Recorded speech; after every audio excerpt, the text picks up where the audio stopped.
Quiero anticiparles que aquí está cayendo una lluvia bastante fuerte, así que casi siempre que cae una lluvia aquí, no sé por qué nos va la señal de internet, pero si eso ocurriera, bueno, la ventaja es que el día de hoy tenemos un invitado de lujo para que nos dé nuestra clase para discipuladores. Quiero dar la bienvenida a mi hermano Josué Ramírez de Jesús, ministro de nuestra iglesia. Por aquí lo vi, pero ya se me perdió. Ahí está. Bienvenido, Josué. Bienvenido. Estoy. Gracias por aceptar hermanos. para compartir nuestra clase. Pues nuestro hermano Josué Ramírez de Jesús es conocido de la mayoría de ustedes, me parece. También es conocido mío. Lo puedo contar entre la gente que aprecio, que admiro, por su sapiencia, por su entrega, por los dones que Dios le ha dado y que ha puesto a disposición de nuestra iglesia. Y también puedo contarlo entre mis amigos. Así que pues me siento muy halagado de presentar a mi hermano ministro, Josué Ramírez de Jesús, quien será en esta ocasión quien comparta la clase. Así que antes de darle lugar para que él inicie, quiero invitar a mi hermana Patricia Omolzi. Hermana Patricia, ¿puede habilitar su micrófono y guiarnos en una oración para dar inicio a la reunión de esta tarde, de esta noche, que también pues da inicio a nuestro sábado, ¿verdad? Ya estamos iniciando también nuestro día de reposo. Hermana Patricia, por favor, guíenos en una oración.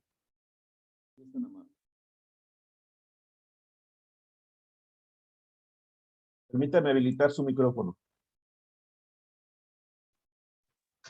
Gracias, hermano. Y oremos, hermanos.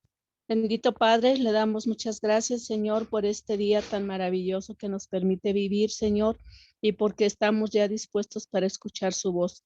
Le rogamos, Padre, que usted pueda ungir los labios de mi hermano Josué y que todo lo que escuchemos de él, Señor, pueda quedar grabado no solamente en nuestras mentes, sino también en nuestros corazones, mi Dios, y que esta enseñanza que estamos recibiendo la podamos poner en práctica, Señor, para que podamos ser verdaderos discipuladores suyos, Señor, primero en nuestra vida y después hacia los demás podamos llevar esas buenas nuevas de salvación. Gracias, Señor, por la vida que nos da y por este medio por el cual nos podemos comunicar. Alabamos y bendecimos su nombre en el nombre de Jesús. Amén. Muchas gracias, hermana Patricia.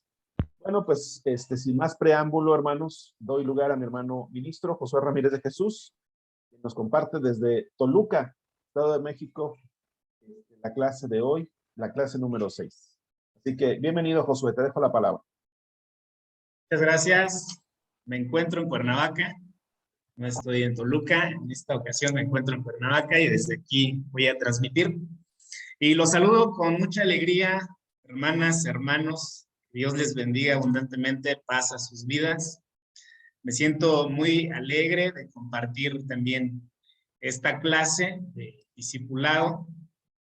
Agradezco la invitación de mi hermano Abelardo y vamos a disponer este tiempo para que sea un tiempo no solamente de escuchar o no solamente de preguntar, sino también de aportar cuando ustedes lo consideren necesario. El día de hoy vamos a abordar la clase número 6, que se titula La posibilidad del Evangelio, el llamamiento a permanecer en Cristo. Este es el título de la clase y vamos a mencionar algo importante en esta clase que es acerca de la resurrección de Jesús.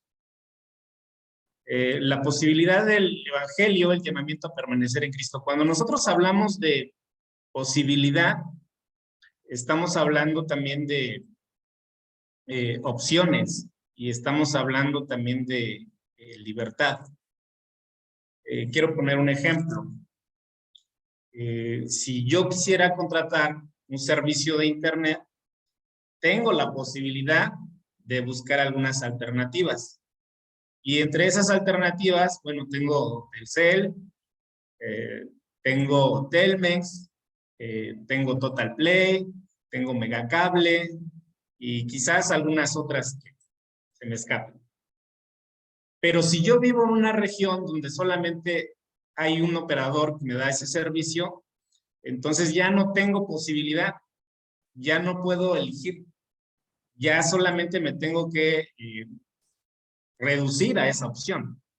Entonces, cuando hablamos de posibilidad del evangelio, quiere decir que hay opciones, o lo acepto o no lo acepto, o lo interiorizo o no lo interiorizo. Pero para nosotros es la posibilidad del evangelio con el llamado a permanecer en Cristo.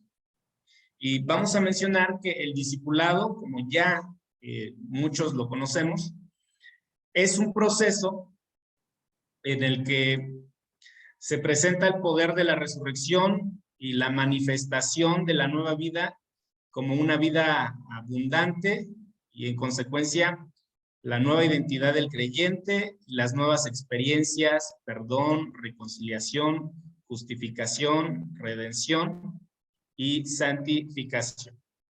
Entonces el discipulado de Jesús es un proceso que nunca termina. Eso es algo que todos tenemos claro. Y el discipulado de Jesús contrasta radicalmente con el discipulado de los rabinos de su tiempo, porque el discipulado de los rabinos de su tiempo era preparar a los alumnos, preparar a los discípulos para que en determinado momento ellos llegaran a ser los rabinos, ellos llegaran a ser los maestros. En el discipulado de Jesús se tiene una situación totalmente diferente, porque el discípulo de Jesús permanece discípulo siempre. Y eso no quiere decir que porque permanece discípulo no hay crecimiento, no hay desarrollo. Eso no tiene nada que ver. El discipulado de Jesús tiene que ver con que para siempre nuestro mentor, nuestro referente, nuestro maestro es Jesús. Para siempre. Y Él es nuestro modelo. Él es nuestra aspiración.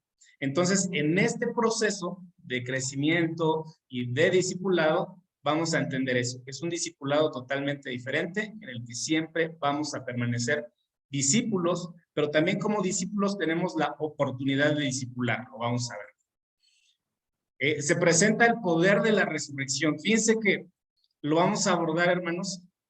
La resurrección marcó un antes y un después en el proceso de discipulado.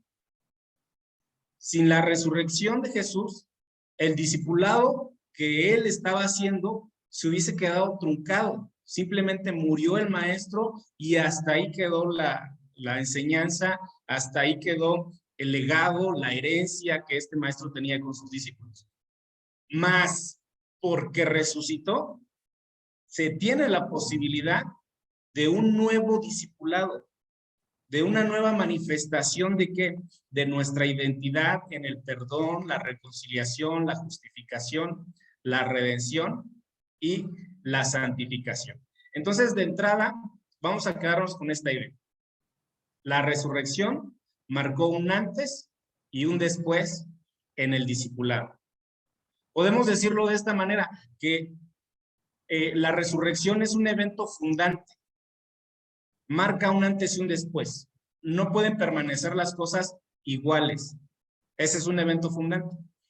Y para la iglesia, para el cristianismo, la resurrección de Jesús es totalmente todo. Tenemos un objetivo y es presentar precisamente el poder de la resurrección y la manifestación de la nueva vida como una vida abundante. En consecuencia, lo que ya mencionamos, tenemos una nueva identidad del creyente. Vamos a enfocarnos en qué está cimentada esta nueva identidad y cuáles son los resultados de esta identidad. Nuevas experiencias. Entre ellas vamos a ver el perdón y la reconciliación. ¿En qué sentido? Vamos a analizar. Así que mientras vamos a quedarnos así expectantes. Porque vamos a hacer una pausa y vamos a recordar nuestro perfil de egreso de nuestro sistema de discipulado, como lo venimos haciendo. Consideramos que es importante. De hecho, la repetición es un método pedagógico. Cuando nosotros estábamos en la iglesia incluso tenemos nuestro verso de memoria, ¿no? Y tenemos que memorizar y lo repetimos constantemente porque es un método pedagógico, lo tenemos que interiorizar y lo tenemos que guardar en nuestra cabecita. Así que vamos a recordar. Número 1, conoce, comprende y acepta el Evangelio y por lo tanto se bautiza. Número 2, dedica sus pensamientos, acciones, dones, recursos y tiempo para dar gloria a Dios. Número 3, manifiesta amor al prójimo. Número 4, actúa basado en la ética del reino de Dios y aplica sabiduría. Número 5, cree, explica y presenta defensa en la doctrina cristiana. Número 6, realiza con denuedo la voluntad de Dios como un testimonio vivo. Número 7, proclama con alegría el Evangelio de Cristo. Número 8, acompaña y promueve el desarrollo de otros discípulos. Número 9, vincula su vocación al servicio cristiano, fomenta el cuidado de la creación. Y número 11, promueve la paz, la reconciliación y la solidaridad. Y número 12, evalúa constantemente su vida a la luz del Evangelio. Este es nuestro perfil, es lo que tenemos que recordar constantemente y hacia eso nos tenemos que dirigir. Es nuestro distintivo como discípulos. Y bueno, hoy estamos en la clase que tiene que ver con la posibilidad del Evangelio. Ya en este recorrido que se ha iniciado, se ha hablado de la manifestación del Evangelio, el llamamiento a confiar en Cristo. Se ha hablado de la realidad del Evangelio, el llamamiento a seguir a Cristo. E incluso se habló de la metanoia. Y en este número 3, la posibilidad del Evangelio es el llamado a permanecer en Cristo. Y les repito, hermanos, la posibilidad del Evangelio indica inherentemente que se tiene una elección, que se puede decidir entre varias posibilidades. Y nuestra manera de enfocar nuestra posibilidad es hacia el Evangelio, a permanecer en Cristo. Y en esta clase vamos a analizar la vida de algunos personajes bíblicos, la vida de los discípulos, vamos a ver el itinerario, lo que sucedió en sus vidas, porque a través de ellos nos vamos a ver a nosotros como un ejemplo. A través de sus vidas vamos a analizar las nuestras. Y a través de sus vidas y las enseñanzas que nos dan, también vamos a poder edificar las nuestras y fortalecernos y animarnos en el seguimiento de Cristo. Así que vamos a iniciar con esta clase que tiene que ver con el llamamiento a permanecer en Cristo. Y en la Biblia, en el Nuevo Testamento, hay una confesión que se repite de inicio hasta el final, de diferentes maneras, pero es la misma idea. ¿Cuál es esta? A Jesús crucificado, Dios lo resucitó. A Jesús crucificado, Dios lo resucitó. Y esta confesión es tan importante porque es el fundamento de nuestra fe. Aquí pongo una frase que dice, sin la resurrección de Jesús, nadie hubiera escrito su historia fracasada. Si solamente Jesús hubiese muerto, nadie hubiese escrito su historia, no tendría sentido. Nadie hubiera escrito los evangelios, no habría evangelio que escribir. Pero porque resucitó, tenemos todo el Nuevo Testamento. Tenemos infinidad de materiales que nos hablan de Jesús, de libros. Porque entonces tiene sentido. porque entonces cambió algo, porque entonces marcó un antes y un después. Entonces la resurrección de Jesús es un fundamento importante, es el fundamento más importante, porque sin resurrección, hermanos, no hubiera cristianismo.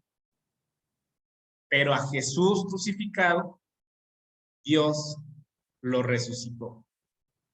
Y esto es muy claro de comprenderlo. Si nosotros analizamos los relatos de los evangelios, nos vamos a dar cuenta que a pesar de que Jesús escogió a sus discípulos, los invitó al seguimiento, les enseñó, vieron milagros, vieron sanidades, en el momento de la crucifixión, los discípulos lo abandonaron. Entonces, hasta ahí hubiese terminado la historia, pero no fue así. Entonces, el modelo de discipulado que se da con la resurrección es el modelo que nosotros vamos a reflexionar en este día. Y quiero tener un paso previo, porque no solamente la resurrección es importante, Jesús mismo es importante. Y cuando llegó Jesús, también hizo una irrupción en esta sociedad, en este mundo, en esta tierra.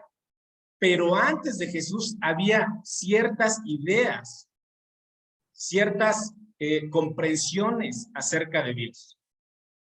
Y un personaje clave para comprender estas ideas acerca de Dios es Juan el Bautista.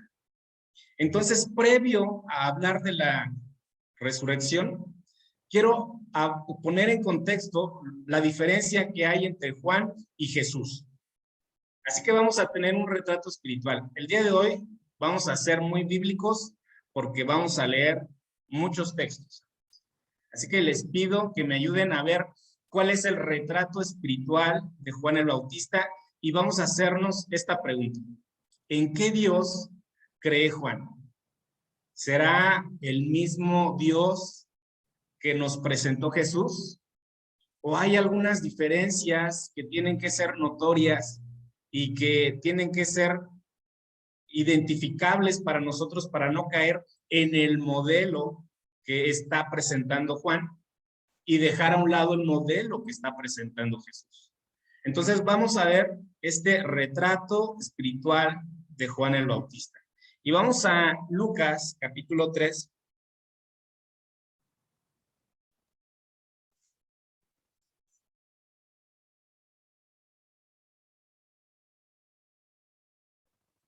Y le voy a dar lectura del verso 7 en adelante. Y vamos a poner mucha atención, hermanos, en las frases que pronuncia Juan el Bautista. Y decía a las multitudes que salían para ser bautizadas por él: generación de víboras, ¿quién les enseñó a huir de la ira venidera?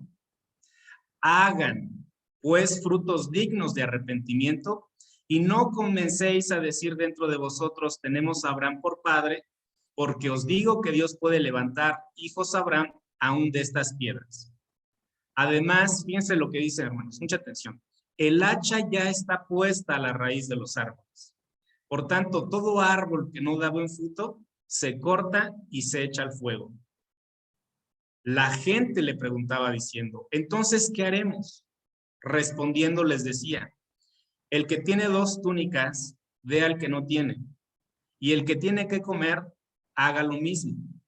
Vinieron también unos publicanos para ser bautizados y le dijeron: maestro, ¿qué haremos? Y él les dijo: no exijáis más de lo que os está ordenado. También le preguntaron unos soldados, diciendo: ¿y nosotros qué haremos? Y les dijo: no hagáis extorsión a nadie, ni calumniéis, y contentaos con vuestro salario. Como el pueblo estaba a la expectativa, preguntándose todos en sus corazones si acaso Juan sería el Cristo, respondió Juan diciendo a todos: yo a la verdad os bautizo en agua, pero viene uno más poderoso que yo, de quien yo no soy digno de desatar la correa de su calzado. Él os bautizará en Espíritu Santo y fuego.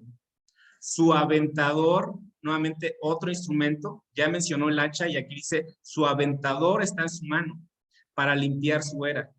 Recogerá el trigo en su granero y quemará la paja en un fuego que nunca se apagará. Y con estas y otras muchas exhortaciones anunciaba las buenas nuevas al pueblo. Y aquí vamos a poner atención en esto. La predicación de él,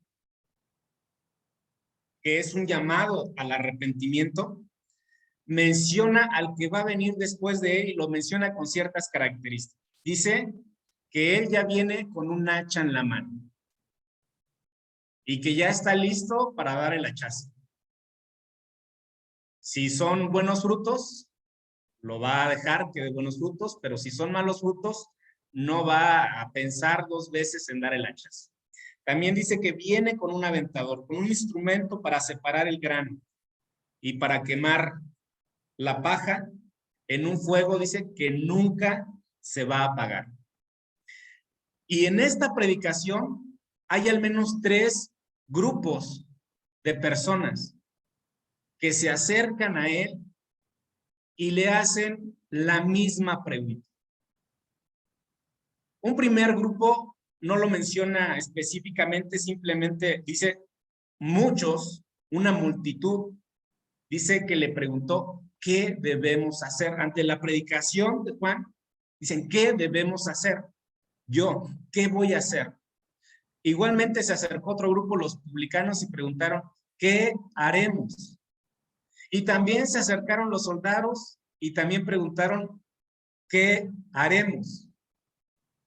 Es la misma pregunta. Fíjense que esta pregunta tiene mucho sentido porque es la misma que pronuncian todos, porque ellos están con la expectativa de una visión de Dios, de una comprensión de Dios o una comprensión religiosa donde ellos tienen que hacer. Hacer, hacer y hacer. Por eso se dice, hermanos, que el activismo es la idolatría del siglo XXI. Hacer, hacer, hacer. Pensar que todo depende de nosotros. Porque si Dios es posiblemente salvador o posiblemente condenador, bueno, yo quiero saber qué tengo que hacer para estar del lado de la salvación. Si Dios se presenta con un hacha, yo quiero saber qué tengo que hacer para que no sea cortado. ¿Me estoy explicando hasta aquí, hermanos? Entonces, esta comprensión de Dios, esta comprensión de la religión, está reducida ¿a qué? A hacer. Y la acción recae en el sujeto. Recae en el creyente. ¿Yo qué tengo que hacer respecto a esa comprensión de Dios? Ahora, en Jesús se da un elemento de contraste con Juan el Bautista. Vamos a ver algunos textos, los menciono aquí. Lucas capítulo 7, verso 28, dice una declaración muy interesante acerca de Juan el Bautista. Una declaración excepcional acerca de Juan el Bautista.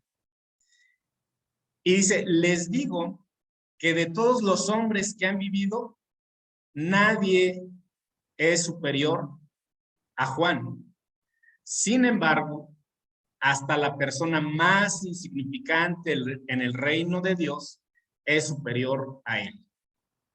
Otra versión diría, de todos los nacidos en la tierra, nadie es superior a Juan. Pero en esto que yo estoy predicando, que es el reino de Dios, el más insignificante es superior a él. Lo que está diciendo Jesús aquí, hermanos, es que Juan el Bautista está fungiendo la función de ser un personaje bisagra que va a conectar 2 realidades. Y en nuestros términos, por decirlo de una manera, va a conectar el mundo y la comprensión del Antiguo Testamento con la comprensión del Nuevo Testamento. ¿Cuál es la comprensión de Dios que se tenía antes de Jesús? ¿Cuál es la comprensión que se tenía antes de la predicación de Jesús? Bueno, que todo recae en el ser humano. ¿Qué tengo que hacer? Y en Marcos capítulo 1:14 vemos el centro de la predicación de Jesús, la esencia de la predicación de Jesús. Dice, más tarde, después del arresto de Juan, Jesús entró en Galilea, donde predicó la buena noticia de Dios. ¿Cuál es la diferencia entre la predicación de Jesús y la predicación de Juan? La predicación de Jesús dice, por fin ha llegado el tiempo prometido de Dios. El que anunciaba, el reino de Dios está cerca, el reino de Dios llegó, el reino de Dios está aquí. Por lo tanto, arrepiéntanse de sus pecados y crean la buena noticia.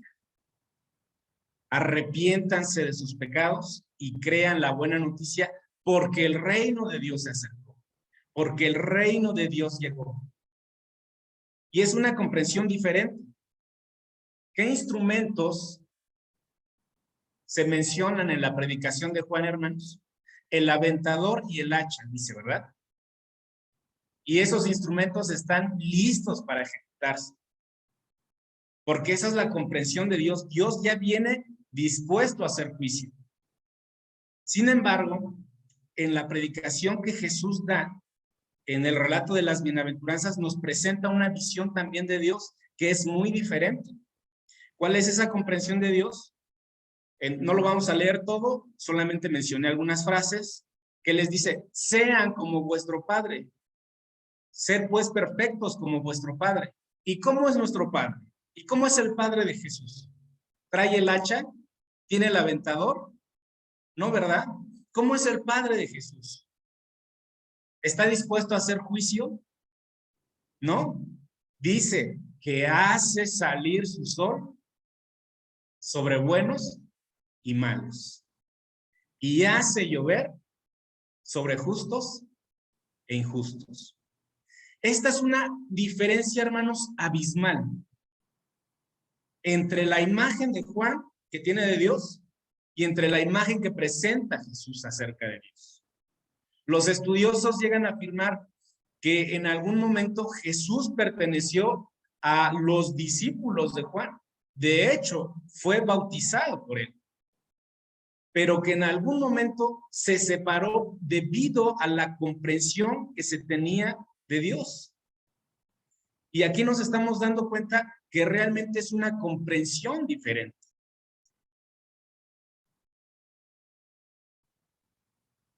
Vamos a leer estas imágenes para darnos una mayor idea de la gran diferencia que hay entre Juan el Bautista y Jesús.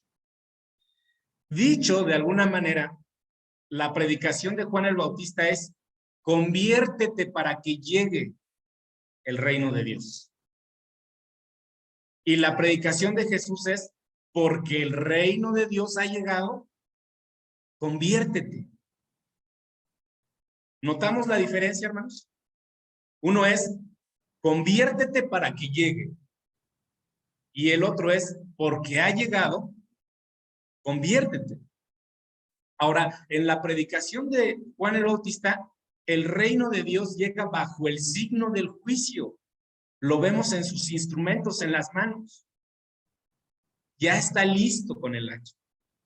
Y en la predicación de Jesús, el reino de Dios llega bajo el signo de una misericordia que se ofrece de manera incondicional y gratuita. Por eso dice que Dios hace salir su sol sobre buenos y malos, y hace llover sobre justos e injustos. Y para poder ejemplificar esto, hermanos, todos hemos tenido una rosa, ¿verdad?, en nuestras manos. Lo hemos podido oler, la hemos podido oler. Y la rosa, hermanos, ofrece su aroma sin importar quién se acerque a olerla. ¿Están de acuerdo? Si es una persona buena, la rosa ofrece su aroma. Si es una persona mala, igualmente la rosa ofrece su aroma, porque está dentro de ella misma ofrecerse, ofrecer su aroma. Lo mismo que sucede, por ejemplo, con un árbol. Un árbol da su sombra sin pensar si la persona que se acerca es una persona buena o la persona que se acerca es una persona mala.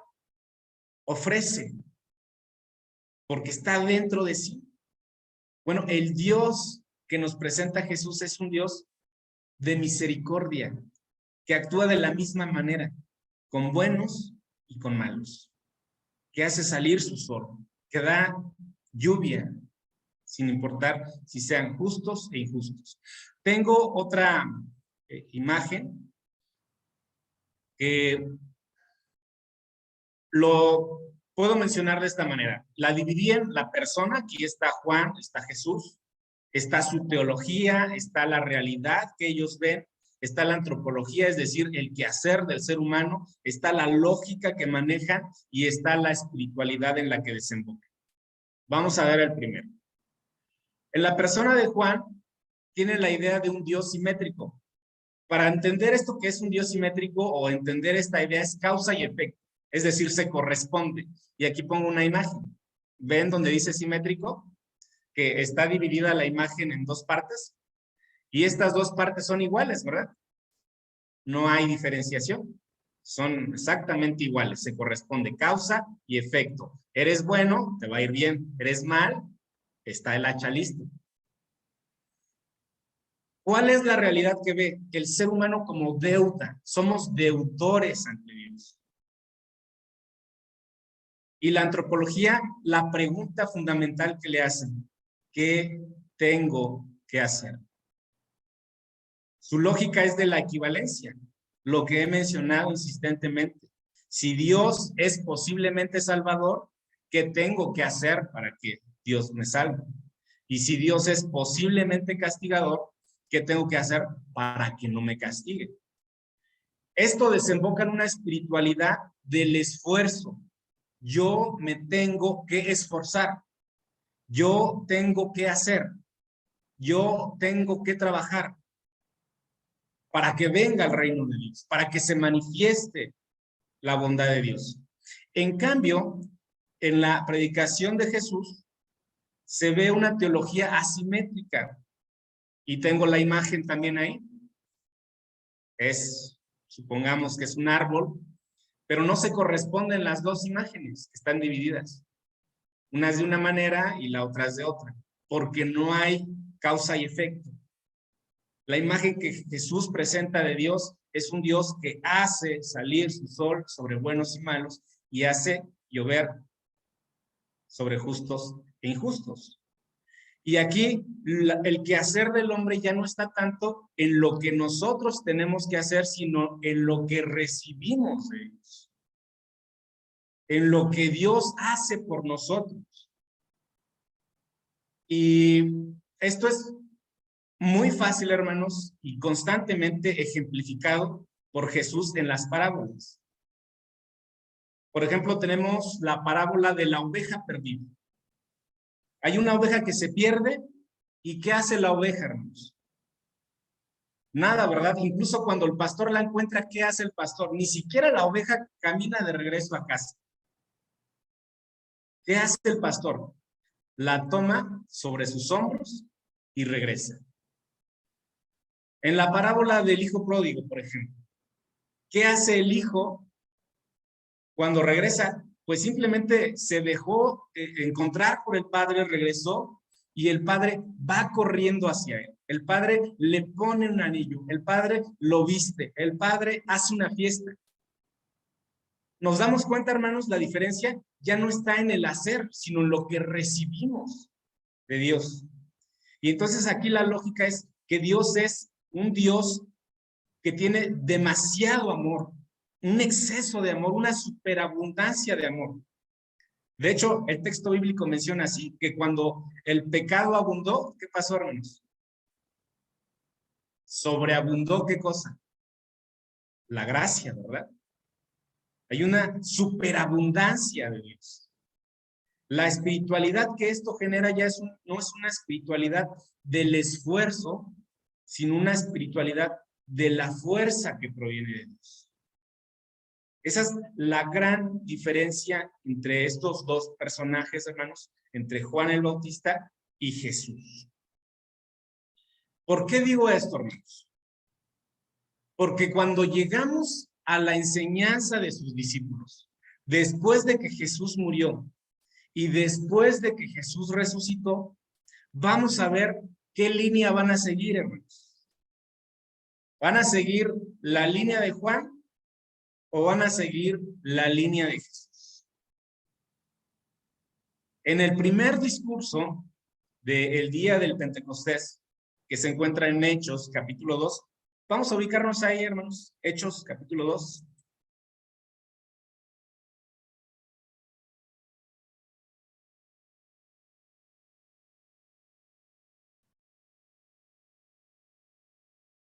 Verso 36 al 40. Dice así: sepa pues, ciertísimamente, toda la casa de Israel, que a este Jesús, a quien vosotros crucificasteis, Dios lo ha hecho Señor y Cristo. Al oír esto, se compungieron en sus corazones y dijeron a Pedro y a los otros apóstoles. ¿Qué le dijeron, hermanos? Fíjense, con mucha atención. ¿Qué le dijeron? Hermanos, ¿qué cosa? ¿Qué haremos? ¿Qué nos toca a nosotros hacer? ¿Se acuerdan cuándo preguntaron esto, hermanos? ¿En la predicación de quién? ¿De Jesús o de Juan? En la predicación de Juan, ¿verdad? 3 grupos preguntaron, ¿qué haremos? ¿Qué haremos? ¿Qué haremos? ¿Qué nos toca hacer? Y entonces la respuesta de Pedro, hermanos, es fundamental.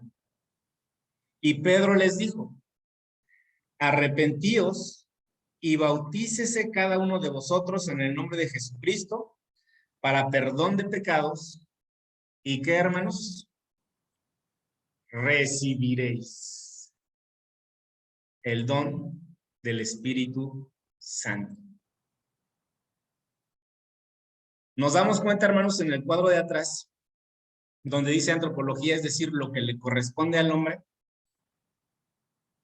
en la comprensión de la religión y de Dios que tiene Juan, todo recae en lo que nosotros hacemos. Pero en la comprensión de Dios y de la religión que tiene Jesús, no recae en lo que nosotros hacemos. ¿Recae en qué? En lo que recibimos. ¿Hasta ahí me estoy explicando, hermanos? Y entonces, la respuesta de Pedro, ¿qué dice, hermanos? Y recibiréis. Arrepiéntanse, pero recibiréis el don del Espíritu Santo.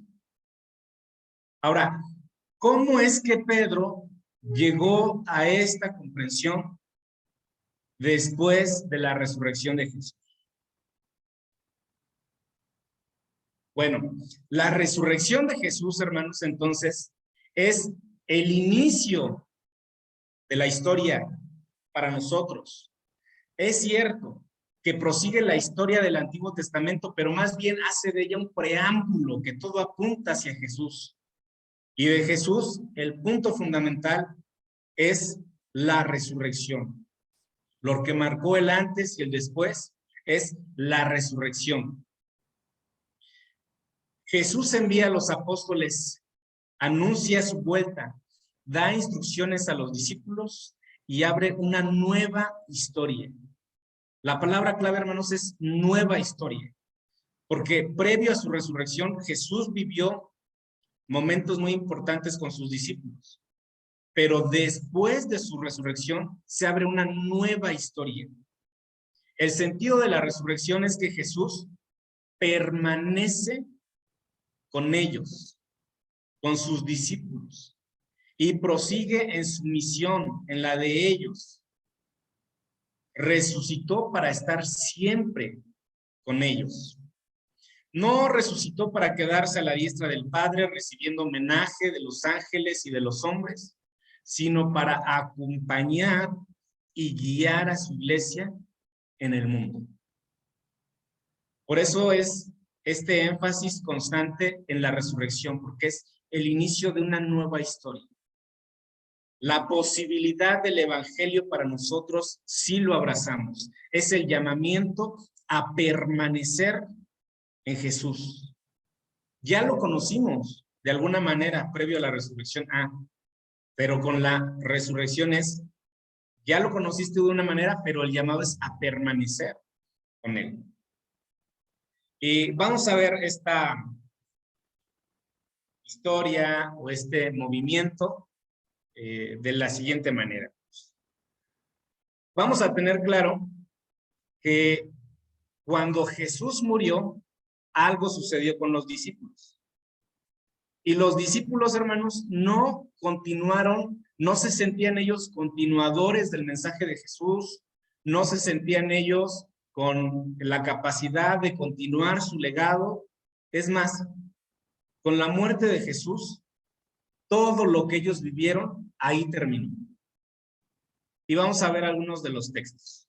Marcos, capítulo 16, verso 10. Vamos a ubicarnos ahí, por favor.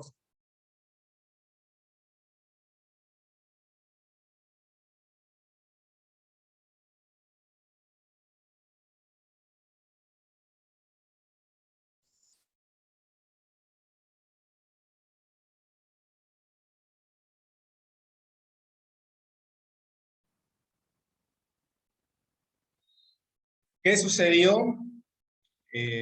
Dice el verso 10. Yendo ella, lo hizo saber a los que habían estado con él, los cuales estaban, ¿de qué manera, hermanos? Tristes y llorando. ¿Quiénes estaban tristes y llorando? Los discípulos. Con la muerte de Jesús, los discípulos se abaten. Es algo que los marca.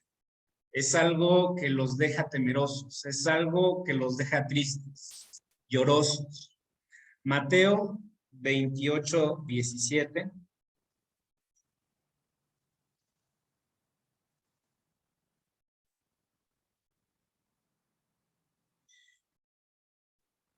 Dice de la siguiente manera, después de que lo ven, dice, cuando lo vieron, lo adoraron, aunque algunos, ¿qué dice, hermanos? Dudaban. Incluso viéndolo, dudaban. Lucas 24, 12.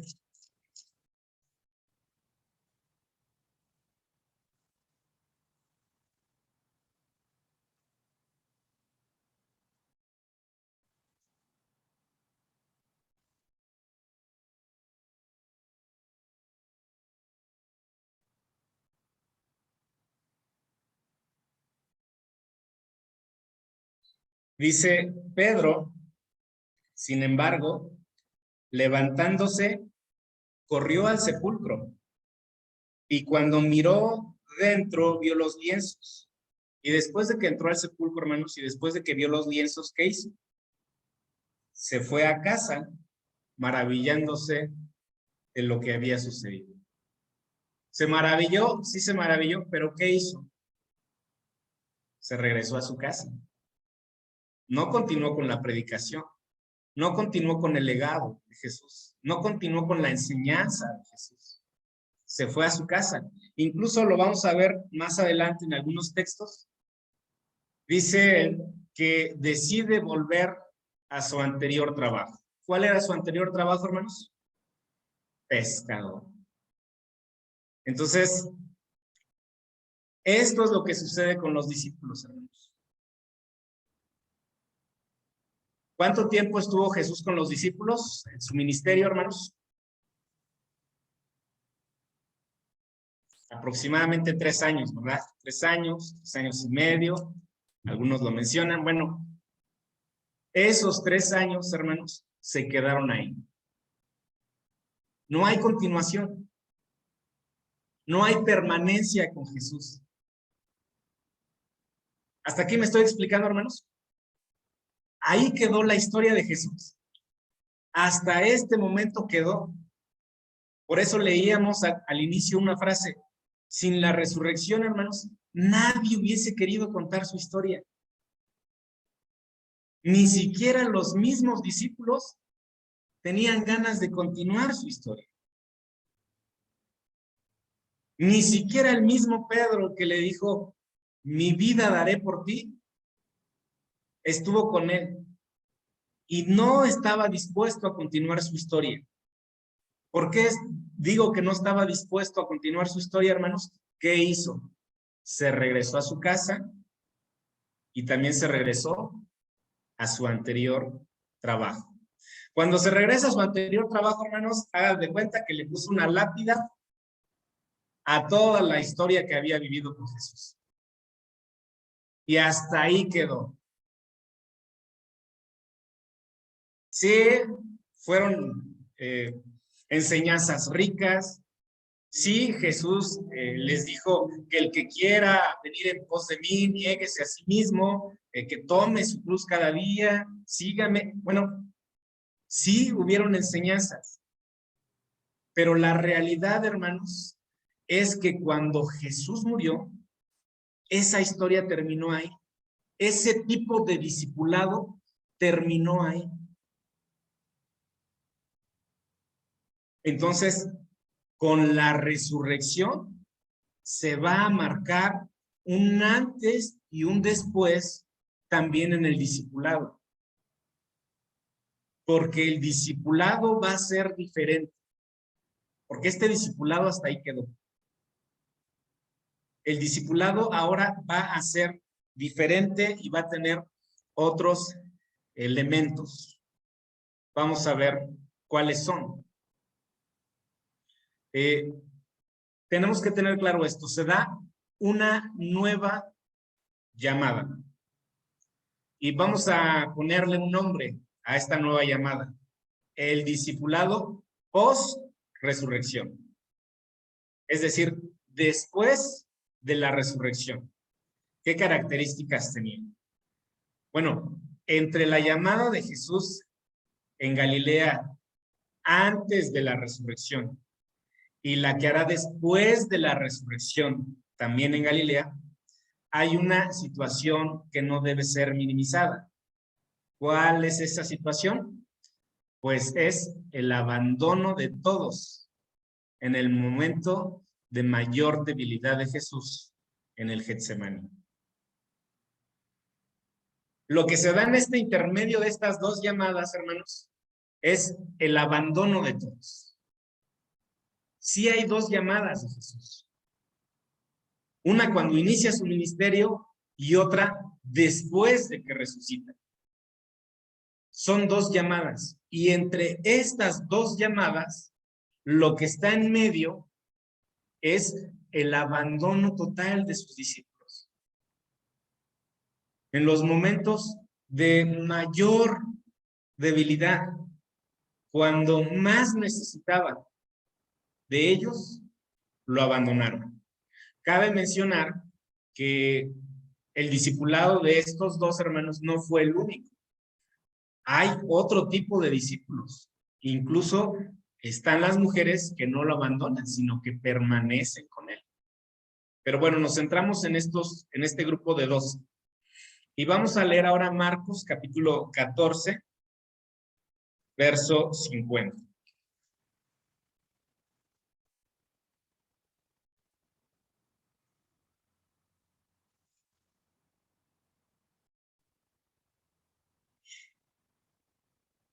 El contexto es el arresto de Jesús y dice el verso 50, entonces todos los discípulos, ¿qué hicieron, hermanos?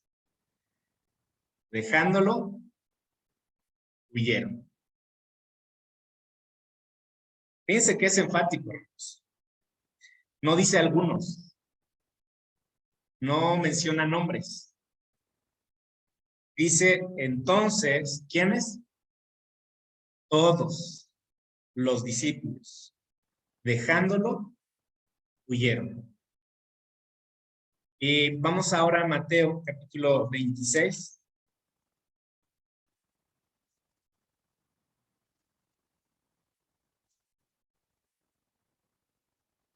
Verso 56.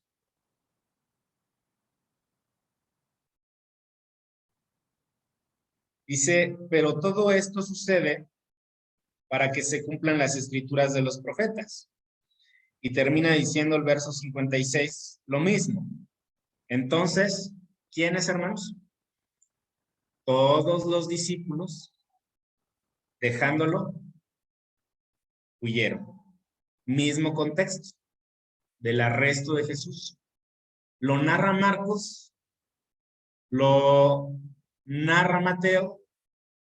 Quiere decir que es un evento que no pasa desapercibido para ellos.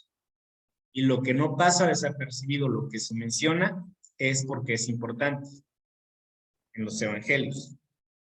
Podemos decir entonces que a partir de la resurrección de Jesús y la conciencia del abandono de los discípulos, nacerá a la luz del encuentro de Jesús con ellos en Galilea.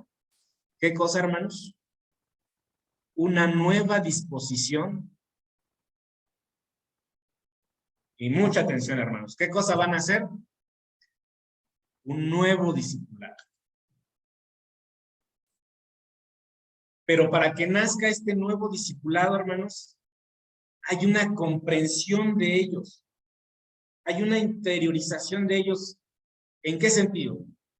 De que ellos son conscientes de que lo abandonaron. Ellos son conscientes de que el discipulado que llevaban fracasó. Ahí terminó.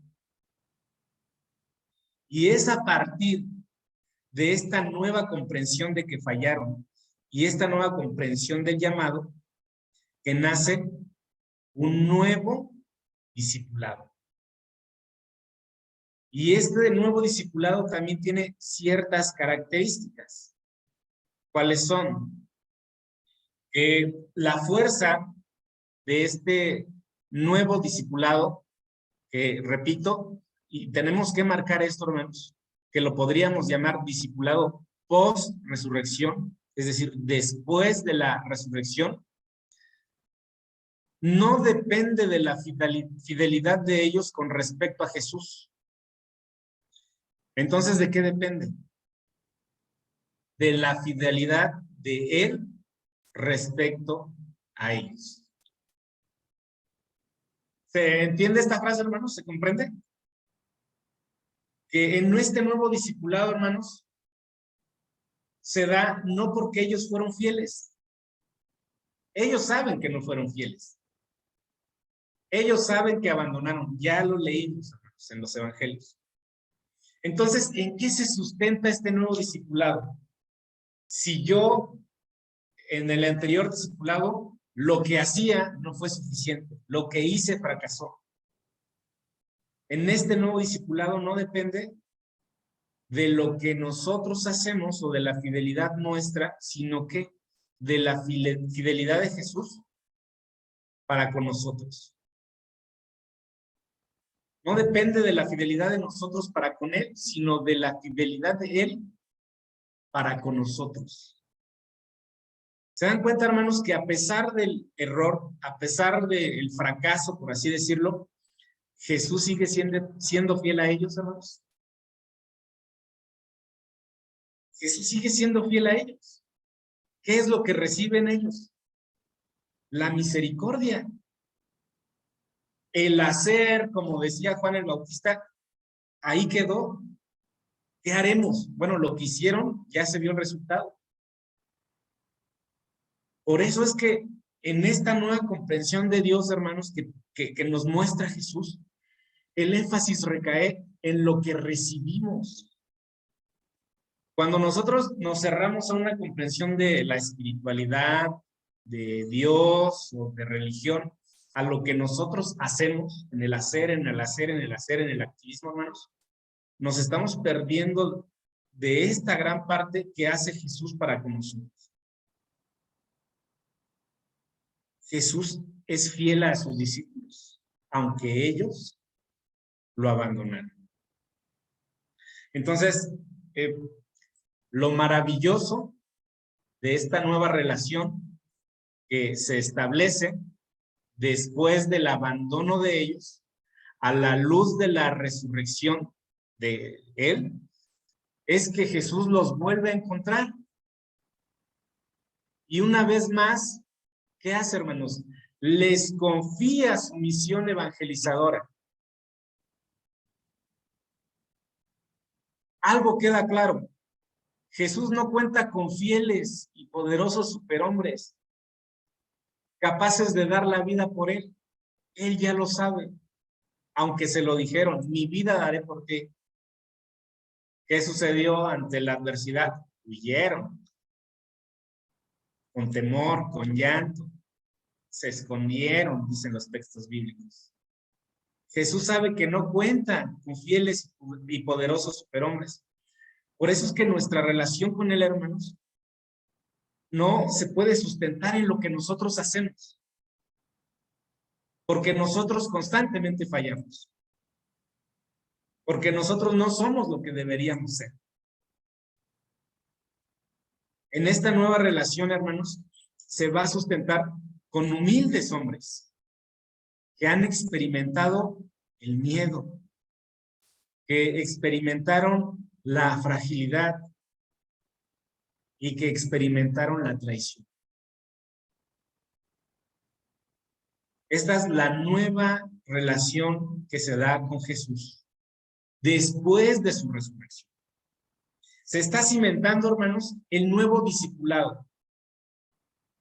Se está cimentando las nuevas bases que van a sostener todo el discipulado. Y ya nos quedamos claros con algo. Que Jesús no tiene a los más fieles ni a los más poderosos. Si no tiene a los más fieles y a los más poderosos, ¿qué desea entonces? Que seamos humildes. Porque hemos experimentado el miedo, la fragilidad y la traición. Y en eso, sin temor a equivocarme, creo que todos nos hemos sentido identificados. En algún momento de nuestra vida nos identificamos con estas características de los discípulos. Así que, ¿qué nos dice esto a nosotros entonces? En esta nueva posibilidad del Evangelio y en este llamado a permanecer en Jesús. Si pudiéramos nosotros sacar de lo que hemos visto una aplicación personal, una aplicación pastoral, podríamos decir, hermanos, que nuestro discipulado es un discipulado post-resurrección. ¿En qué sentido? En el sentido cronológico, para empezar. En el sentido cronológico, nuestro discipulado es un discipulado después de la resurrección de Jesús. Pero que también tendría que ser un discipulado en el sentido actitudinal, de después de la resurrección. De con humildad abrazar el llamamiento de Jesús, sabiendo que somos frágiles y sabiendo que fallamos. No es un discipulado impecable. Han experimentado el abandono a Jesús, pero no se basa en eso. Se basa en la opción de Jesús por nosotros. Se basa en la opción de Jesús por sus discípulos. Quedan aún latentes en la vida de la iglesia las últimas dos palabras que menciona Jesús en el Evangelio de Juan. ¿Cuáles son estas dos palabras? Esto ya lo dice después de la resurrección, ¿verdad? ¿Cuáles son estas dos palabras, hermanos? Tú sígueme. Y ante esta palabra que Jesús da a sus discípulos, nosotros tenemos la posibilidad de ¿qué, hermanos? De elegir entre seguirlo o no seguirlo, ¿verdad? Nosotros somos el testimonio de que muchas personas dijeron sí a ese llamamiento. Pero el judaísmo es el testimonio de que muchas personas dijeron no a Jesús. Porque el judaísmo sigue sin aceptar a Jesús. Por eso, hermanos, es que aunque el evangelio es una realidad que ha irrumpido con Jesús, que se ha manifestado con Jesús, de la cual nosotros tenemos acceso, permanecer con Él es una elección, es una posibilidad de la que nosotros podemos decir sí o podemos decir no. ¿Y el llamado cuál es? A permanecer en Jesús. Hasta aquí me voy explicando, hermanos. Si es un sí, habilite su micrófono y diga sí, porque como no los veo, pues no sé si están diciendo que sí o están diciendo que no. Pero hay una gran diferencia entonces entre este discipulado. Sí, sí, sí te entendemos, está claro. Sí. Todo hermano. bien. Todo bien. Sí. Adelante. Sí, se Todo está bien. entendiendo, hermano.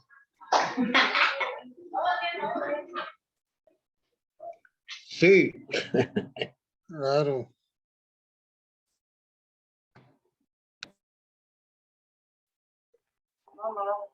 Ya.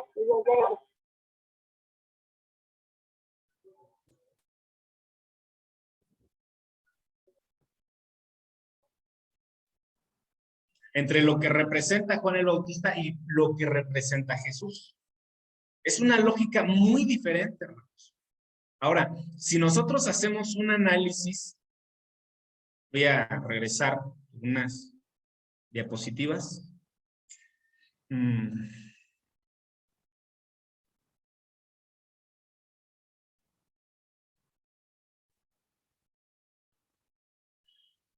Nuestra comprensión del Evangelio, hermanos, nuestra predicación del Evangelio, nuestra vivencia del Evangelio, incluso nuestras iglesias y nuestras vidas particulares y muy peculiares, ¿a quién se parece, hermanos? ¿A la de Juan el Bautista o a la de Jesús? A la de Juan el Bautista. ¿Dónde recae la acción, verdad? A la de En Jesús. nosotros. La mayoría de la religión es el ¿qué tengo que hacer? Y ahí se genera todo el activismo y ahí se genera toda la culpa porque somos insuficientes. Pero lo que hace Jesús maravillosamente, hermanos, es que a pesar de que sabe que los seres humanos no son suficientes, a pesar de que sabe que los seres humanos fracasan, fallan, los va a buscar. Y los va a buscar y les da el llamado más importante de su vida.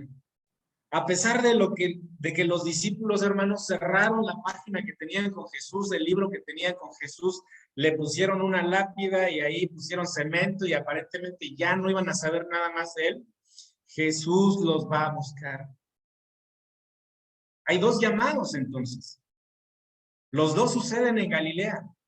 Uno al inicio del ministerio, uno al final del ministerio.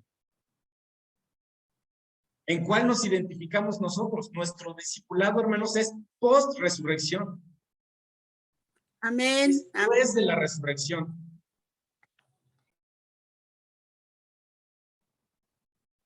Vamos a ver algunas diferencias teológicas, pastorales, que son importantes, siguiendo esta distinción entre el antes y después de la resurrección.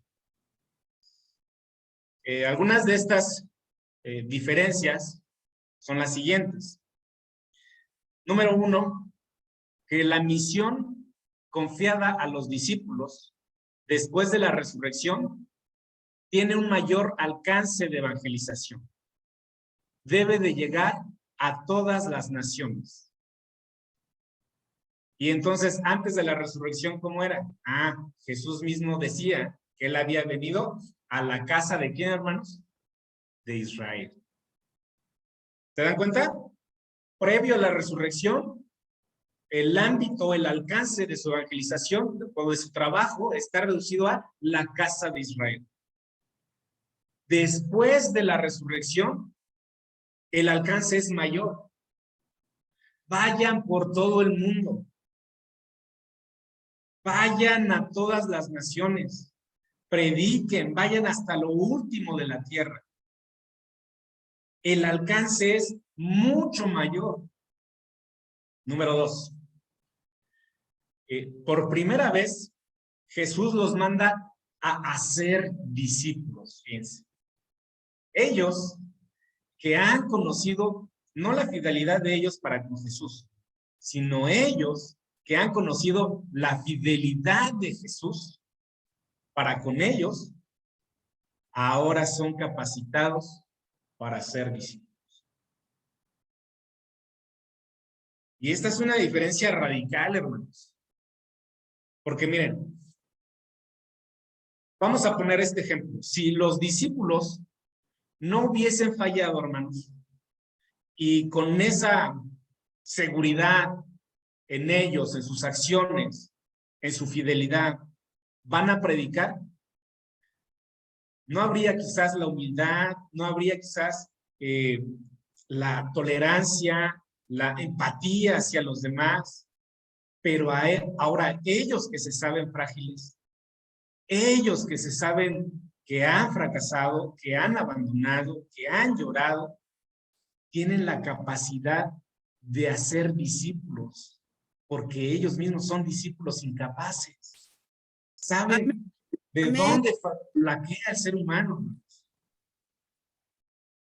Saben cuál es el punto débil del ser humano. No porque se los dijeron o porque lo leyeron en un folleto. Lo saben porque lo vivieron en carne propia. Y ahora, porque lo han vivido y porque han sido perdonados, han sido restaurados y han sido llamados de nuevo a esta misión, pueden hacer discípulos. ¿Se dan cuenta, hermanos, cuál es lo maravilloso de este discipulado que Jesús está formando? No lo está formando de las personas más poderosas y brillantes. Lo está formando de las personas que fallaron y que precisamente por fallar ahora son capaces de ir con las personas, no solamente un grupo reducido, no solamente la casa de Israel, sino a todo el mundo y ahora hacer discípulos. Número 3. Los llamados ahora no son los perfectos. Si no son perfectos, entonces, ¿cuál es su virtud? ¿Cuál es su característica sobresaliente? Son los que con humildad han aceptado el perdón de Jesús. Y entonces se disponen a servirle con una docilidad y un amor agradecido. No son los perfectos, pero sí son los humildes, que supieron aceptar el perdón de Jesús. Esta es su nueva identidad, las nuevas características, la nueva vida, el perdón que se manifiesta en Jesús. Número 4, el discipulado después de la resurrección evangeliza conscientes de ser hombres débiles que trabajan y consuelan con el poder y la autoridad de Dios. Consuelan con el consuelo de Dios. Y me gustaría leer lo que dice la segunda carta a los Corintios, el capítulo 1.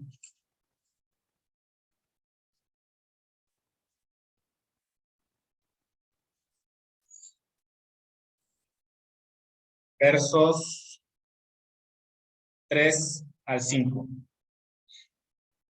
Dice: bendito sea el Dios y Padre de nuestro Señor Jesucristo, Padre de misericordias y de toda consolación. Y aunque lo dice Pablo, hermanos, es experiencia compartida de los discípulos. ¿Cuál es esa experiencia compartida? El cual nos consuela en todas nuestras tribulaciones. ¿Hizo eso Jesús con los discípulos, hermanos? Sí, ¿verdad? Fue por ellos, Amén. los fue a buscar. Sí, amén. Por eso dice, para que nosotros también podamos, ¿qué cosa?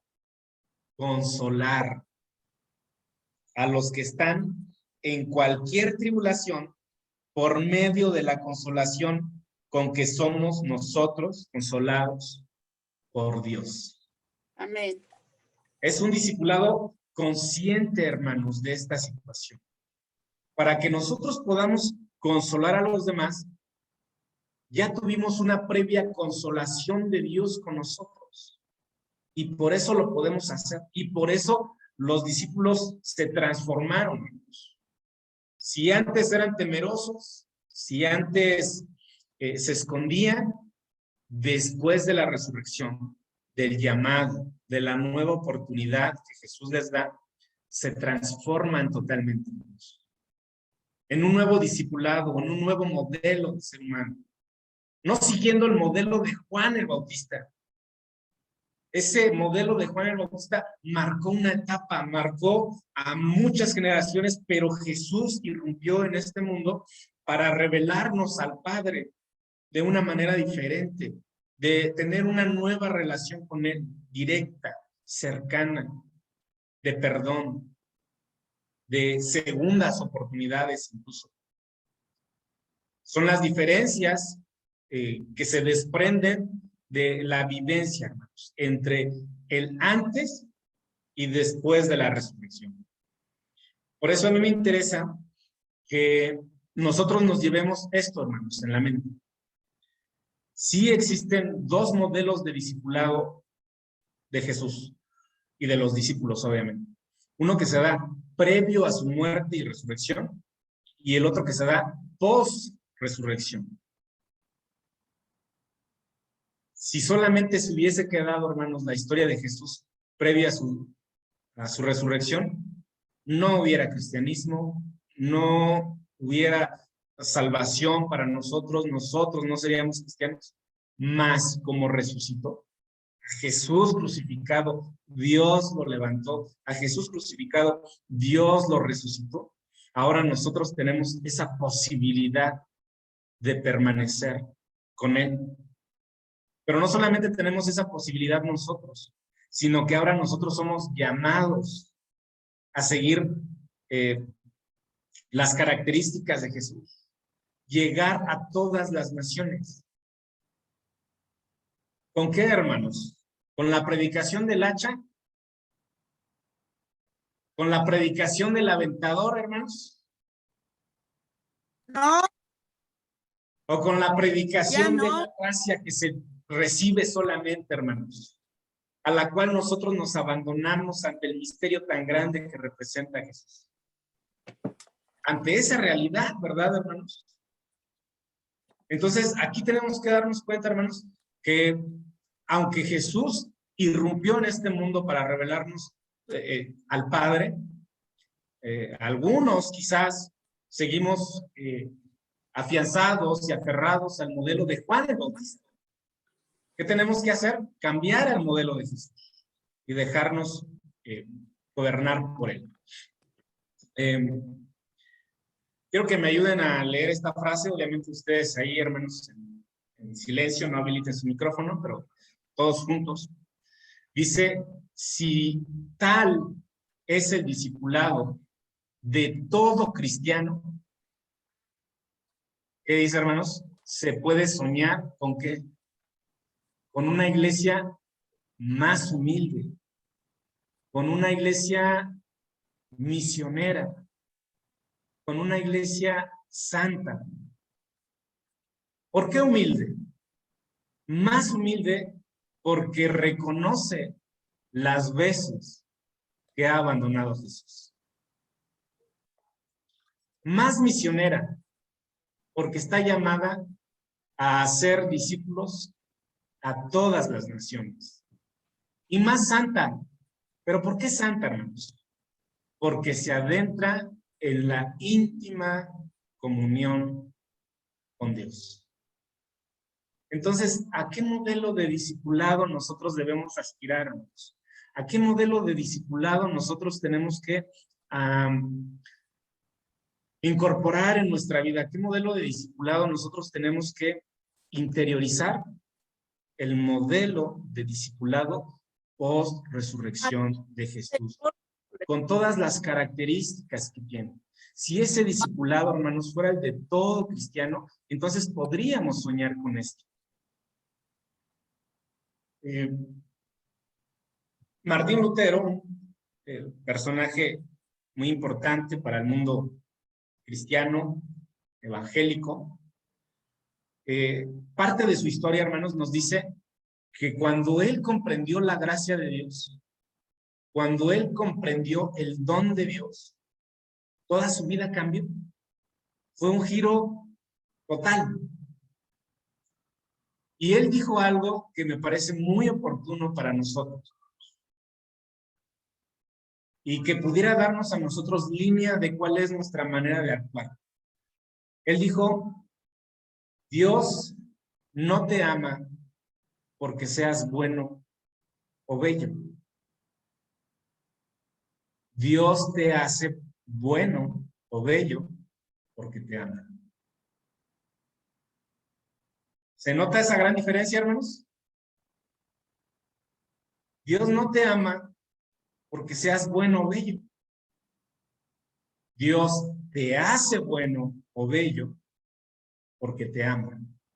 ¿En dónde vemos reflejado esta frase de Martín Lutero, hermanos? En la acción de Jesús con sus discípulos. Fíjense, Jesús no llamó a sus discípulos porque fueran fieles. Jesús llamó a sus discípulos porque Él es fiel. Y en eso radica una gran diferencia, hermanos, de vivir la fe. Jesús no fue por sus discípulos porque fueron los más preparados para compartir su mensaje y no había mejores personas que ellos. Fue con ellos porque los eligió y porque Él es fiel. Y porque Él es fiel y porque los eligió, los transformó. Y ese es el evento fundante, hermanos. Por eso mencionaba al inicio que la resurrección es un evento fundante. ¿Por qué fundante? Porque marca un antes y un después. Y nosotros que estamos hablando de discipulado, también marca un antes y un después. La resurrección es ese evento fundante del que todos debemos de participar. Y eso nos da la posibilidad de experimentar una nueva vida, una vida diferente, una vida plena.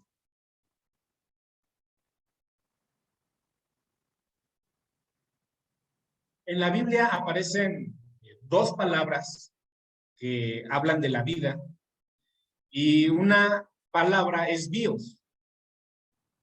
Y bios es una palabra que tiene que ver con biología, que tiene que ver con vida, es la vida que nosotros podemos dividir en un ciclo normal de vida que es nacer, crecer, madurar, reproducirnos y morir. Y hasta ahí quedó esa vida bios. Pero la vida que Dios promete, hermanos, la vida abundante que Dios promete, no es una vida bios, es una vida zoe. Y la vida zoe es una vida diferente. La vida zoe es una vida que emana de Dios. Es una vida que Dios nos da por extensión. Es como una extensión de la vida de Dios. Y cuando la palabra de Dios dice, hermanos, que Él vino para que nosotros tengamos vida y tengamos vida en abundancia, no se refiere a esta vida biológica que termina. Se refiere a esa vida zoe, que se refiere a esa comunión íntima con Dios. De esa manera nosotros estamos viviendo. Por eso es que el discípulo debe de vivir en una íntima comunión con Dios para experimentar esa vida solo. La posibilidad del evangelio. Pues regresamos al título, ¿verdad? La posibilidad del evangelio. Si es posible, hermanos, es porque tenemos nosotros la capacidad de elegir y porque tenemos opciones. ¿Por qué nosotros tenemos que inclinarnos? ¿Por cuál opción, hermanos? Por ese llamado de Jesús a permanecer en Él. A permanecer en Él. Y este llamado sigue abierto. Y este evangelio sigue siendo una posibilidad. Y termino con esto, hermanos. La posibilidad sigue siendo una realidad para nosotros. Porque Jesús no forza a nadie. Que el cristianismo exista es la manifestación de que hay personas que dijeron sí al evangelio. Pero que el judaísmo exista, hermanos, es también la posibilidad de que algunas personas dijeron no al evangelio. Y la pregunta para nosotros, hermanos, es, ¿qué haremos? ¿Cómo trabajaremos? ¿Bajo qué modelo? ¿Bajo qué experiencia? ¿Enfocándonos en hacer o enfocándonos en recibir? La predicación de Hechos, hermanos, de Pedro, entonces es, arrepiéntanse porque él lo experimentó, ¿verdad? Arrepiéntanse, crean en el evangelio, ¿y qué más experimentó? Y recibirán el don del Espíritu Santo. Y recibirán el don del Espíritu Santo. La forma humana, el quehacer humano, lo que nosotros tenemos que hacer solamente es ser receptores, recibir. Nosotros tenemos que ser ese recipiente y Dios será torrente, hermano, será fuerza, será abundancia, superabundancia de la gracia, superabundancia del don. De su interior brotarán ríos, dice el texto, de agua viva. Y que bajo ese criterio y bajo ese modelo y bajo esa comprensión de Dios y de la religión, hermanos, podamos nosotros vivir en el evangelio. Así que hasta aquí termino mi presentación, hermanos. Si tienen alguna pregunta, algún comentario, alguna aportación, pues es el momento de hacerlo. Si mi hermano Abelardo va a moderar, si tiene también algún comentario, bueno, le doy la oportunidad. Muy Bueno, bien, muchas. quiero saber si me expliqué también, ¿verdad, hermanos?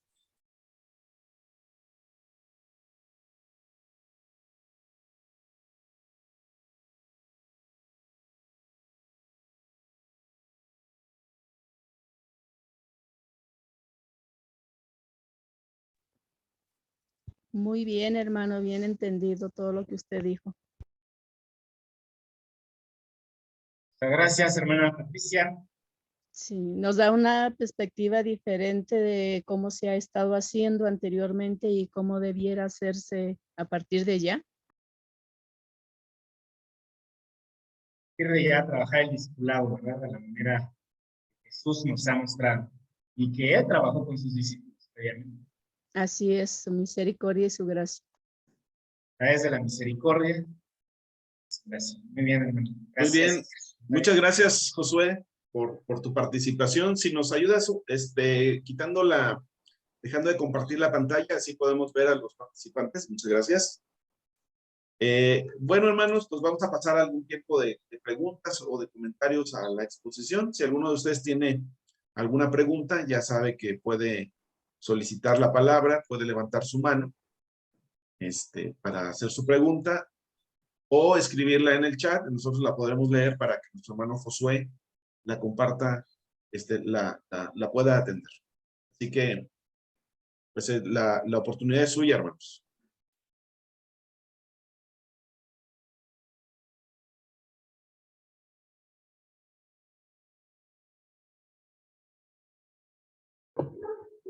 Muy bien. Hermana Severina Hernández. Alarcón. Alarcón. Sí, hermano. Pues yo apenas tengo del 12 para acá, bautizada. Antes era yo de la Iglesia Católica y era yo catequista. Y pues viendo la enseñanza de este día, me doy cuenta que anteriormente pues siempre les infundíamos temor, que si te portas mal, pues te va a ir mal. Y pues ahora veo que estamos ya en gracia de Dios, que ya no es lo mismo como venía pensando antes. Ahora enseño y, y de diferente forma, que es que Dios es bueno y que sí, el pecado tiene su consecuencia, pero Dios es misericordioso y eso es lo que ahora vengo yo también enseñando, porque estaba en el error, pero como dicen, nos sirve mucho aprender para poder enseñar. Y sí, me encantan todas las lecciones, porque voy aprendiendo y voy mejorando, más bien también yo. Y muchas gracias, hermanos, a los dos, porque pues he recibido mucho de ustedes. Y pasa a vosotros, hermanos. Hermana Severina, muchas gracias por sus palabras. Dios la bendiga igualmente y que la paz de Dios sea con usted. Gracias, Nos alienta, hermano. nos anima mucho. Gracias. A ustedes, Esperamos que hermanos. siga creciendo. ¿Alguien más quiere hacerle una pregunta, hermanos? ¿O algún comentario? Pueden Y testimonios también, hermana algunos. Lidia. Hermana Lidia, sí. Adelante, hermana. Sí, mi hermano, yo aquí veo que se nace una nueva teología, porque casi siempre es aquí en Juan 3:17, dice, porque no envió Dios a su Hijo al mundo para condenar al mundo, sino para que el mundo sea salvo por él. Entonces aquí Dios es un Dios misericordioso y nace una nueva teología de la misericordia en que estamos en la gracia de Dios todo el tiempo, porque a veces se nos predica de una manera en que nos hacen sentir como los máximos pecadores, que si seguimos pecando, entonces uno dice, bueno, pues yo ya no hago esto, ya no hago lo otro, ya recibí la gracia de Dios, ya recibí el Espíritu de Dios. Entonces con esto es lo que tenemos que predicar, porque si no predicamos de esa manera, pues estamos arcaicos de nuevo. Entonces ya estamos, tenemos que predicar a un Jesús resucitado, un Jesús vivo. Y esa es para mí la misericordia de Dios, la compasión de Dios, porque tenemos la extensión de Dios, que es el Espíritu de Dios en nuestros corazones. Amén. Muchas gracias, hermana. Muchas gracias. Señor, igualmente bendiga su vida y siga proveyendo para su crecimiento. ¿Alguien más, hermanos, quiere compartir? Veo que no hay preguntas, así que, Josué, no sé si los dejaste más confundidos o definitivamente yo creo que más bien fue la exposición que ha sido muy clara. Me ha parecido, creo que hemos sido bendecidos en gran manera por participación. Así que muchas gracias, Josué. Bueno, al hermano Tomás Pérez.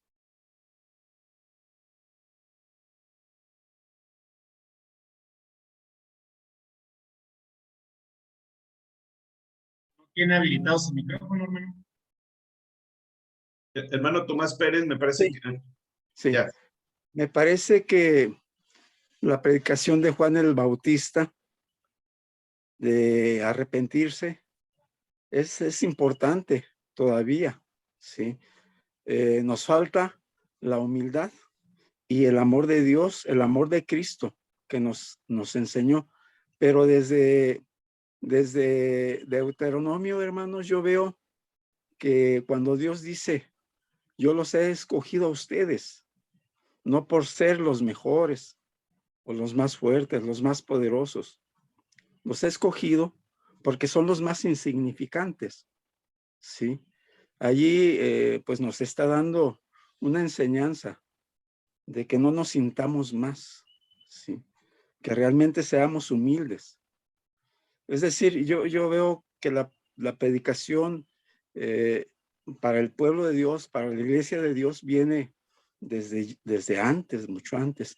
Cristo es el consumador, ¿sí? Y yo lo veo así como que es el enviado para, pues, convencer al mundo de pecado, ¿sí? Bueno, pues yo así lo noto, no sé si esté bien, hermano Abelardo, corríjame. Bueno, aquí va a ser mi hermano Josué quien le da la respuesta. Él es el expositor, hermano Tomás, así que vamos a dejar que él participe. Yo estoy totalmente de acuerdo con usted, hermano. De hecho, si nos damos cuenta, la predicación al arrepentimiento, como usted bien lo menciona, no desapareció, hermanos. La predicación al arrepentimiento permanece con Jesús, permanece con Pedro, que le dice arrepiéntanse y bautícense. Entonces, lo que aquí estamos destacando es la primacía del don, hermanos, la primacía de la misericordia de Dios. No quiere decir de alguna manera que algo se anula, que algo se deja de lado. Lo que estamos rescatando con el modelo de Jesús y la revelación de Jesús, precisamente eso, la primacía del mundo.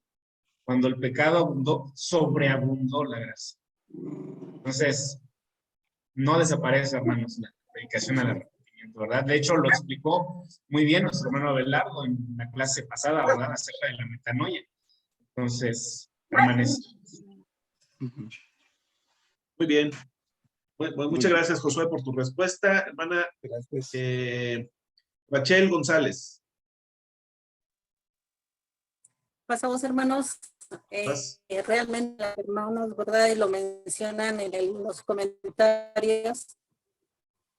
Esta que hemos tenido es una lección muy edificante, demasiado edificante y sobre todo muy visionaria, ¿no? Como decía la hermana al inicio, ¿verdad? Y ahorita que leía un comentario, nos amplía la mente.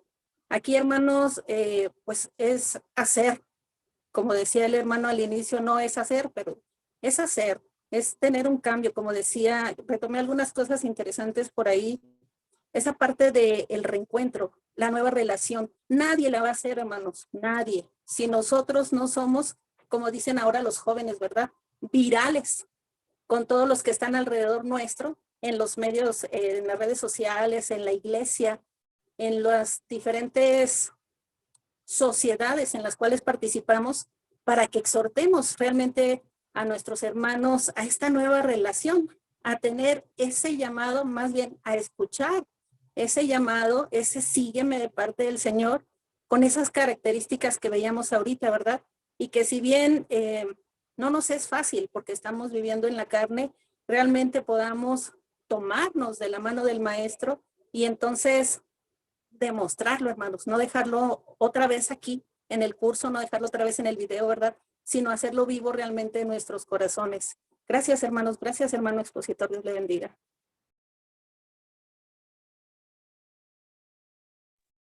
Bueno, muchas gracias, hermana Rachel, por su comentario. Hermana Cristal, del Distrito 1. Por favor, active su micrófono y compártanos. Pasamos otros, hermano.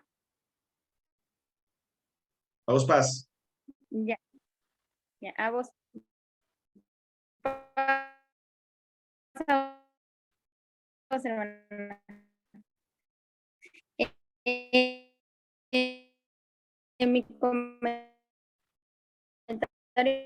va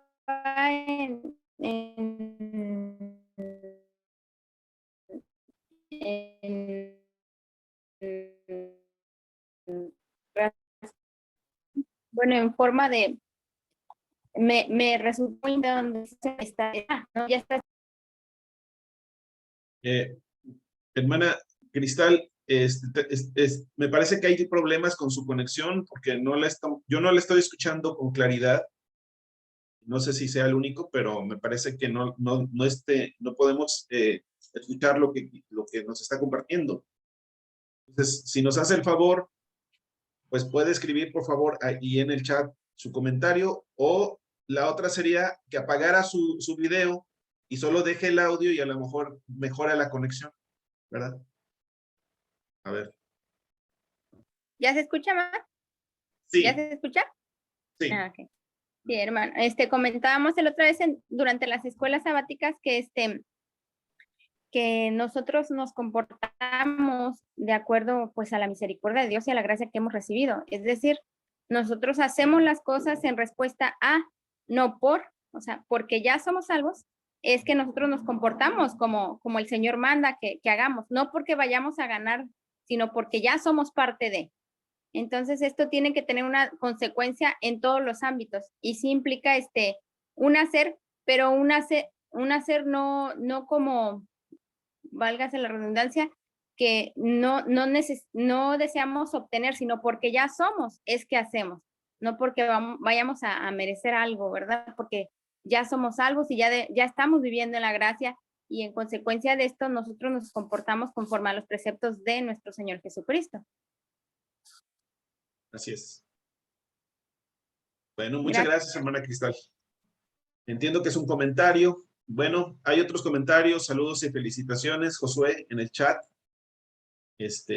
Pues ha sido de gran bendición esta participación tuya. Esperamos tenerte pronto nuevamente entre nosotros, compartiendo. Sin duda que vamos a estarte invitando para que nos enriquezcas, ¿verdad? Con lo que el Señor te ha dado y sigas compartiendo para todos nosotros. Muy bien, hermanos, pues estamos llegando ya al final de nuestra reunión. Muchas gracias por haber participado, por haber acompañado este momento. Les invito a que sigan compartiendo con otros hermanos. Estas charlas han resultado muy edificantes, son muy necesarias en la vida de la iglesia. Sin embargo, veo con pena que hay una gran cantidad de hermanos que, aunque se inscribieron, no están conectándose en el en vivo. Sin embargo, también pues tenemos la clase grabada para que puedan verla ahí en el canal de YouTube. Estamos enviando los enlaces a través de Facebook, perdón, de WhatsApp y a través de Telegram para que puedan acceder a ellos, a las clases grabadas. Entonces, por favor, ayúdenos a compartir. Si ha sido para usted una bendición esta clase, pues compártala con otras personas, ¿verdad? Compártasela a 10, a 15, a 20, a toda la iglesia, ¿verdad? No dejemos que esto se quede solamente con nosotros, porque así también esto es parte del discipulado. Así que, bueno, hermanos, pues vamos a finalizar. Vamos a finalizar. Déjenme ver quién tiene por aquí. Bueno, mi hermano Isaac Uribe Vega. Hermano Isaac, ¿tiene posibilidad de conectar su micrófono para que nos guíe en una oración y nos despida, por favor? Sí, con todo gusto. Y pues Dios siga bendiciendo a Josué. Dios te siga usando, Josué, para la edificación de su pueblo. Y nosotros, que Dios nos llene de su espíritu y nos guíe para realizar la labor exaltando el gran amor de Dios. Amén. Oremos, hermanos. Santísimo Dios y buen Padre que estás en los cielos, gracias te damos por esta enseñanza recibida, Señor, que nos ayuda a ver la grandeza de tu bondad y misericordia, y el que tú y el Señor Jesucristo, en su ministerio terrenal, Padre, y puede estar al tanto de nosotros, quienes hemos respondido al llamado, y a pesar de nuestras flaquezas y debilidades, nos sigues usando para tu gloria y quieres que hagamos la misión. Permítenos, Padre, que con nuestra vida, con nuestras acciones, con nuestras oraciones, con nuestro apoyo, podamos engrandecer tu reino, Señor, y podamos cooperar para que acepten la salvación en Cristo Jesús muchas más personas. Te ruego bendigas a mi hermano Josué, que nos instruyó en esta noche, que le sigas llenando de tu sabiduría y que Él comparta con ese don como maestro con tu pueblo.